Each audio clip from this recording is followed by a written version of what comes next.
Hello friends, chapati, puri, நான் எல்லாத்துக்குமே நல்ல மேட்ச் ஆகிற மாதிரி ரொம்பவே சுவையான தால் பன்னீர் எப்படி பண்ணுறதுன்னு பார்க்கலாம் வாங்க.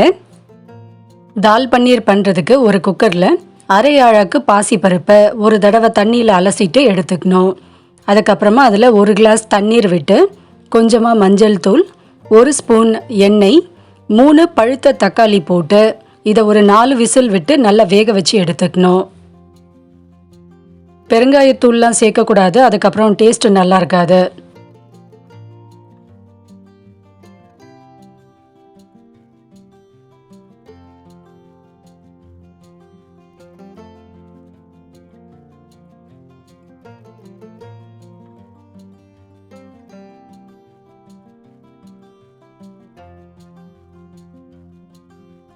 பாசிப்பருப்பு இந்த அளவுக்கு நல்ல குழைய வெந்திருக்கணும்.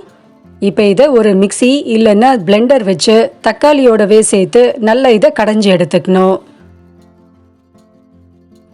அடுத்து இப்போ ஒரு பேனில் ஒரு 3 ஸ்பூன் எண்ணெய் விட்டு ஒரே ஒரு சின்ன துண்டு பட்டை போட்டு தாளிக்கணும். வேறு எதுவும் தாளிக்க வேண்டாம். ஒரு சின்ன துண்டு பட்டை, பொடியாக நறுக்கின ஒரு வெங்காயம், பொடியாக நறுக்கின ஒரு 3 பூண்டு பல், இது எல்லாத்தையும் போட்டு லேசாக கொஞ்சம் வதக்கினா போதும்.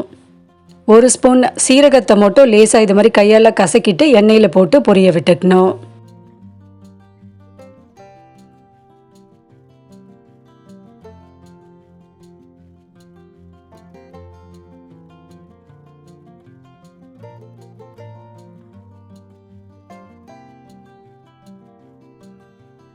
வெங்காயத்தில் இப்போ நான் தூள் உப்பு தான் சேர்க்க போகிறேன்.